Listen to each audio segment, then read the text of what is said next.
Everyone, welcome back lecture 3। हम करने वाले हैं आज क्या क्या टॉपिक्स कवर आपके यूनिट 3 मॉड्यूल 3 व्हाटएवर आप जो भी कहना चाहो इसे।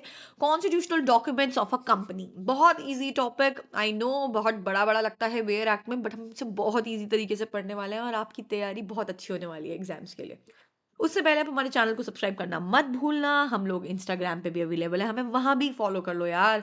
आप हमें फॉलो करोगे तो हमको मोटिवेशन आएगा और अपने फ्रेंड्स को भी शेयर करो। आई नो दूसरे का साथ दोगे तो आपके भी अच्छे नंबर आएंगे। चलो स्टार्ट करते हैं टाइम वेस्ट किए बिना। सो हम पढ़ रहे हैं constitutional document of a company. इसके अंदर क्या क्या है? मेमोरेंडम ऑफ एसोसिएशन, पहला एमओए। अब क्या होता है एमओए, ये समझे पहले हम। So MOA is a charter of a company, define scope, power और पर्पस। क्लियर? गवर्न बाय कौन से सेक्शंस में है? सेक्शन 256, अब इसको रट्टा मार लेना, और सेक्शन 4 में of the companies act 2013। It lays down the fundamental conditions for the company incorporation and operation. समझ गए? ये स्कोप बताता है, पावर बताता है, ठीक, कंपनी की पर्पस बताता है कि भाई क्यों बनाई, उसके पास क्या पावर है, उसको बनाने का क्या पर्पस है, कहाँ तक वो चीज़ें जाने वाली हैं उसके अंदर। ठीक, सब कुछ ये आपको बताता है कि कंपनी के ऑपरेशंस के बारे में, ठीक, उनके फंडामेंटल कंडीशंस बताता है, सब बता देता है। हो जाएगा ये।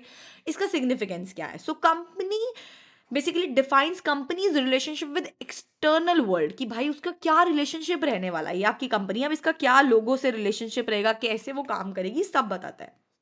Act beyond the MOA is ultra vires. अगर एमओए जो भी लिख रखा है, जो भी एमओए के अंदर लिखा हुआ है और उसके अलावा कुछ आउट ऑफ द बॉक्स जाके वो काम करता है, वो कहलाता है अल्ट्रा वायरस। और वो अल्ट्रा वायरस का मतलब है कि वो चीज़ गलत है, वो खराब है, वो वॉइड है, उसकी कोई वैल्यू नहीं है, हम उसे कुछ नहीं मानते क्योंकि उसमें लिखा ही नहीं था। Company binds, MOA binds company और उसके मेंबर्स। ऑब्वियसली एमओए जो है वो कहता है कि भाई जो इसमें लिखा है वही मानना है, वही पत्थर की लकीर है। अगर आप इस लकीर को खराब करने की कोशिश करोगे तो आपको कुछ नहीं समझते, आप हमारे लिए रद्द है, वॉइड है। ठीक, सो वो बाइंड करता है कि आप इसी दायरे में रह के काम करो, जितनी चादर उतने ही पैर पसारो। इजी। आगे बढ़ते हैं। अब क्या है इसके अंदर हम पढ़ने वाले हैं नेम क्लॉज। अब क्लॉजेस क्या क्या, मतलब बेसिकली क्या क्या कंटेंट होता है एमओए के अंदर। एमओए याद है ना क्या है? मेमोरेंडम ऑफ एसोसिएशन, सेक्शन 4 के अंदर ये लिखा गया है। अब क्या क्या होता है इसमें? होता है name clause, must and with limited और प्राइवेट लिमिटेड, कि भैया सामने वाले की लाइबिलिटी लिमिटेड होगी या प्राइवेट लिमिटेड होगी, ठीक है, ऐसे लिखा जाता है। Registered office clause, state in which the company is registered office located, जहां ऑफिस है वो लिखना पड़ेगा। ठीक। ऑब्जेक्ट क्लॉज, कि भाई क्या आपका ऑब्जेक्ट है और जो ऑब्जेक्ट है उसी के दायरे में रह के काम करना, उसके बियॉन्ड नहीं जाना। लाइबिलिटी क्लॉज, क्या क्या लाइबिलिटी रहेगी उसके मेंबर्स के प्रति, अनलिमिटेड है, लिमिटेड है, वो सारी बताई जाती है। कैपिटल क्लॉज, इसके अंदर बताया जाता है authorise share capital and divine, ठीक, कि कितना पैसा खर्च होने वाला है, कितनी हम लोगों को अलाउ करने वाले हैं, ठीक, सब इसमें लिखा जाता है। सब्सक्रिप्शन क्लॉज, कि कितने बंदे, ठीक है, सब्सक्राइबर इसमें हो सकते हैं, कितने शेयर्स लिए जाएंगे, कितने लोगों को अलाउ किया जाएगा, लाखों हजारों करोड़ों, कितना, सब लिखा जाता है इसके अंदर। Okay, easy.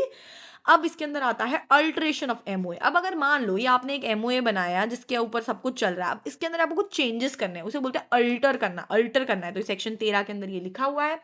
सो पहला है नेम क्लॉज। अगर मान लो अगर आपको करना है तो आपको सेंट्रल गवर्नमेंट से इसके लिए अप्रूवल लेना पड़ेगा। दैट वी आर, हम सोच रहे हैं कि चलो इसे चेंज कर देते हैं। अब मान लो ऑफिस की जगह बदलनी है तो रिक्वायर आपको इसके अंदर रजिस्ट्रार से लेना पड़ेगा, रीजनल रीजनल डायरेक्टर से लेना पड़ेगा। ठीक। ऑब्जेक्ट बदलना है आपको तो स्पेशल रेजोल्यूशन लगेगा, वही रजिस्ट्रार से, सेंट्रल गवर्नमेंट से बात करनी पड़ेगी कि भाई हम तो अपना ऑब्जेक्ट ही बदल रहे हैं। ये कोई मजाक की कहानी नहीं है कि आज हमने ये लिख दिया। आप कंपनी खोल रहे हो, लोगों का पैसा लगा रहे हो इसके ऊपर, ये दिन दहाड़े कुछ भी चेंज नहीं कर सकते हो। कहानी में ट्विस्ट है, यहाँ आपको सबसे बात करनी पड़ेगी, सबसे अप्रूवल्स लेने पड़ेंगे। कैपिटल में कर रहे हो, ठीक, ऑब्वियसली ये ऑर्डिनरी रेजोल्यूशन है जो यूजुअली आ जाता है कि ऑब्वियसली हम ज़्यादा पैसा लगाना चाहते हैं, कम पैसा लगाना चाहते हैं, बट इसके अंदर भी ज़रूरी है। लाइबिलिटी क्लॉज, कि हाँ रिक्वायर्ड कौन, सारे मेंबर से बात करनी पड़ेगी, ट्रिब्यूनल का भी लेवल लेना पड़ेगा कि भाई आज हम लाइबिलिटी बढ़ा रहे हैं, कम कर रहे हैं। सारी बात ये नहीं है आज मैंने आपकी, सपोज करो एक कंपनी है, मैंने उस पर पैसा लगा दिया, अब कोई अचानक से बोले नहीं नहीं नहीं अब आपको ज़्यादा पैसा देना है, आपकी लाइबिलिटी बढ़ गई इस पर, तो मैं कहूँगी व्हाट दी फक यार, ऐसे कैसे हो सकता है। ठीक, सो हम ऐसे नहीं कर सकते। आगे बढ़ते हैं। डॉक्ट्रीन ऑफ अल्ट्रा वायर्स, ये क्या कहता है? Act beyond the scope of a MOA is void एब इनिशियो। अगर आप एक्स्ट्रा बाहर जाके बियॉन्ड जाके काम करोगे तो क्या होगा, उसको हम कुछ नहीं मानते, वो बकवास है हमारे लिए, वो वॉइड है, शुरू से ही वॉइड माना जाएगा। जो इसमें लिखा है आप उसी दायरे में ही काम करो, इसके बाहर आपको नहीं जाना। Okay, company can not ratify such act, वो रेटिफाई नहीं कर सकती। शेयर होल्डर और क्रेडिटर्स जो होते हैं उन्हें प्रोटेक्ट करना उनका काम है। अगर कोई भी अनऑथराइज एक्ट होगा, अगर कुछ भी एमओए के बाहर जाके होगा तो उसके लिए हमें उनको प्रोटेक्ट करना ही है। इसमें केस है एशबरी रेलवे कैरेज को वर्सेस रिची, बहुत इंपॉर्टेंट। इसके अंदर कहा गया था कि कंपनी बियॉन्ड जाके काम नहीं कर सकती, अगर करेगी तो वो वॉइड माना जाएगा। इजी, आई थिंक बहुत इजी, राइट। आगे बढ़ते हैं, आर्टिकल ऑफ एसोसिएशन। अब हम पढ़ रहे हैं एओए। एओए क्या है? Article of association. उससे पहले हमने क्या पढ़ा? MOA, memorandum of association. So क्या होता है ये? AO is the internal rule book for managing company affair. अब ये अंदर की किताब है, ठीक। सो ये गवर्न है सेक्शन 5 के अंदर, यहाँ लिख देती हूँ सुंदर सुंदर सा। आई नो अच्छा नहीं लग रहा है लिखा हुआ, बट कोई बात नहीं। So contains rule for on board power, share holders के क्या राइट होंगे, मीटिंग कब कब होगी, कैसे वोट होगा, ये सारी कहानी यहाँ पे लिखी होती है, ठीक। ये इंटरनल गवर्नेंस मैनेज करती है, subordinate to the MOA. AOA binds the company and its member, अपने मेंबर्स को। ये इसका सबॉर्डिनेट, ये पापा है, ये बेटा है, ये अंदर की कहानी, ये हेड ऑफ द फैमिली है, और ये अंदर के अफेयर्स देख रहा है कि भाई सब अच्छे से घर में चलता रहे, अपनी कंपनी और मैनेज मेंबर्स को एक साथ लेके चलने की कोशिश कर रहा है। इजी। अब इसमें क्या क्या होता है? Rules relating to board meeting, share holder की शेयर्स का क्या अलॉटमेंट रहेगा, कैसे ट्रांसफर हो सकता है, डिविडेंड कितना कितना बटेगा, वोटिंग वोटिंग कैसे होगी, बोरोइंग पावर्स के बारे में बात करता है, लियंस के बारे में बात करता है, अपॉइंटमेंट ऑफ अ डायरेक्टर के बारे में बात करता है, प्रोसीडिंग्स के बारे में बात करता है, ठीक। Alteration of M AOA, alteration की क्या बात है?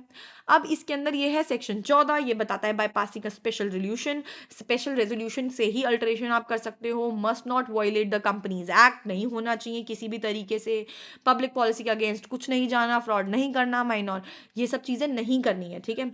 Alteration is binding after filing ROC. देखो मेन ये स्पेशल रेजोल्यूशन से होगा, और जब आप कर रहे होगे तो आपको इन चीज़ों का ध्यान रखना है कि किसी भी तरीके से कुछ भी वॉयलेट ना हो, कोई भी फ्रॉड नहीं होना चाहिए। और अल्टरेशन जो है वो बाइंडिंग है कब? जब आप आरओसी फाइल करोगे, ठीक है, सर्टिफिकेट के बाद ही। आगे, डॉक्ट्रिन ऑफ कंस्ट्रक्टिव नोटिस क्या कहता है? एमओए एंड एओए जो होते हैं वो पब्लिक डॉक्यूमेंट्स है, सबके पास अवेलेबल होते हैं, ठीक है। अब any person dealing with the company is presume to know their content, उन्हें पता ही होना चाहिए, हम ये मान के चलते हैं कि उन्हें सब पता है, ठीक। प्रोटेक्ट करता है वो बेसिकली, इससे protect the company from outsider claiming ignorance, ताकि कोई इग्नोरेंस नहीं हो। इसमें केस है कोटला वेंकटास्वामी वर्सेस रामामूर्ति। इसमें क्या है? A woman lent money relying on directors signatures not authorise as per AOA, जैसा एओए में था वैसा नहीं था, तो ये कहा गया नॉट बाइंडिंग क्योंकि शी हैड कंस्ट्रक्टिव नोटिस, ठीक। समझ नहीं आया? दोबारा समझाती हूँ। एक औरत है जिसने क्या किया, लेंट मनी ऑन रिलायंस की डायरेक्टर के सिग्नेचर हो रखे हैं, ठीक। और पर लेकिन वो एज पर एओए नहीं था, तो बाइंड नहीं हुआ, क्योंकि ये बात मानी गई कि भाई उसको ये चीज़ सही से नहीं है, जैसे लिखी होनी चाहिए उस तरीके से नहीं लिखी गई है, वैसे नहीं बताया गया है, ठीक। Next, doctrine of indoor management, exception for constructive to constructive notice. Constructive notice क्या था? क्या समझे आप? कि भाई आप प्रिज्यूम करके चलोगे कि आपको ये चीज पहले से पता होनी चाहिए क्योंकि वो पब्लिक डॉक्यूमेंट है। अब इंडोर मैनेजमेंट में क्या है? ये एक्सेप्शन है उसका कि outsiders dealing with the company are not accepted to know internal irregularities, ठीक। कि भाई जरूरी नहीं है कि उनको ये चीज पता हो, ठीक है। They assume that the internal rules have been implied complied with, कि हम ये सोच के चलते हैं कि भाई ऑब्वियस सी बात है कि वो चीजें जो अंदर की हैं वो तो मैनेज हो ही रही होंगी, उनके अंदर कोई पंगा नहीं आ रहा होगा। जरूरी नहीं है कि उनको ये चीज पता हो कि अंदर की क्या चीजें हैं। So Royal British Bank versus stock, very important case, ठीक है, आता है ये पेपर में। Bank relied on borrowing by directors, internal approval not taken but bank word accepted to know, ठीक। और कंपनी वॉज हेल्ड लाइबल, ठीक। ऑब्वियसली बात है, अगर बैंक के अंदर पैसा आ रहा है तो बैंक ये चाहे दे रहा है आपको, बोरो कर रहा है पैसा, तो बैंक चाहेगा कि हमको सब कुछ पता हो, ठीक। और अगर इंटरनल अप्रूवल नहीं लेकर लिया गया तो बैंक ये एक्सेप्ट नहीं करता कि हाँ भाई चलो चलेगा, नहीं हुआ तो अप्रूवल। ये जरूरी है कि एक एक फॉर्मेलिटी को पूरा किया जाए, अंदर की सारी चीजें उनको भी पता हो, ठीक। अगर उनको अंदर की वो कहानी पूरी नहीं पता होगी तो वो गलत माना जाएगा वहां पर, और वो लायबल मानी जाएगी कंपनी उस चीज़ में। ठीक, आई होप आपको ये वीडियो भी समझ में आया होगा। अगर कहीं भी डाउट है तो please do let me know in the comment sections, ताकि हम उन डाउट्स को क्लियर कर सकें। अगर आप चाहते हो छोटा सा रिवीजन दोबारा से हो जाए तो चलो फटाफट से देख लेते हैं, ताकि ईज़िली समझ में आ जाए। ठीक है, हमने पढ़ा एमओए क्या होता है, जिसमें पावर, स्कोप और ये सब बताया जाता है, पर्पस बताया जाता है। ठीक, फिर हमने ये सब पढ़े कि भाई एमओए के क्या कंटेंट, क्या क्लॉजेज़ होते हैं। फिर हमने पढ़ा उसके अंदर अगर अल्टरेशन करनी है तो किस-किस से जवाब लेना है, क्या-क्या करना है, तो इसको आपको रट्टा मारना है, मार लेना, बहुत इंपॉर्टेंट है ये। इसके बाद हमने पढ़ा डॉक्ट्रिन ऑफ अल्ट्रा वायरस क्या होती है। ठीक, अगर कुछ बियॉन्ड जाके एमओए में हो रहा है तो वो वॉइड है, उसकी कोई वैल्यू नहीं है। इसके बाद हमने पढ़ा कि भाई एओए क्या होता है, इंटरनल बुक कहलाती है, अंदर के अफेयर्स जो मैनेज करती है, उसके कंटेंट पढ़े, क्या-क्या उसमें होना चाहिए। फिर हमने पढ़ा कैसे अल्टरेशन हो सकती है, स्पेशल रेज़ोल्यूशन के थ्रू हो सकती है, ये पढ़ा। फिर हमने पढ़ा कंस्ट्रक्टिव नोटिस क्या होता है, कि हम मान के चलते हैं कि सारी कहानी हमें पहले से ही पता है कि क्या उसके अंदर है। ये प्रोटेक्ट करती है कंपनी को आउटसाइडर जब कहते हैं कि भाई हमें तो कुछ पता ही नहीं था इस चीज़ से। ठीक, फिर हमने पढ़ा इंडोर मैनेजमेंट के बारे में। ये एक्सेप्शन है किसका, कंस्ट्रक्टिव नोटिस का, कि outsider dealing with the company are not accepted to know internal irregularity. हम ये सोच के चलते हैं कि आउटसाइडर जो कंपनी से कर रहे हैं उनको अंदर की कहानी ना भी पता हो तो चलता है, बट लेकिन नहीं, कुछ चीज़ें ऐसी होती हैं जहाँ वो चीज़ें आपको बतानी होती हैं। ठीक, thank you so much, bye bye, all the best for your exams. जाते जाते सब्सक्राइब करना मत भूलना हमारा चैनल।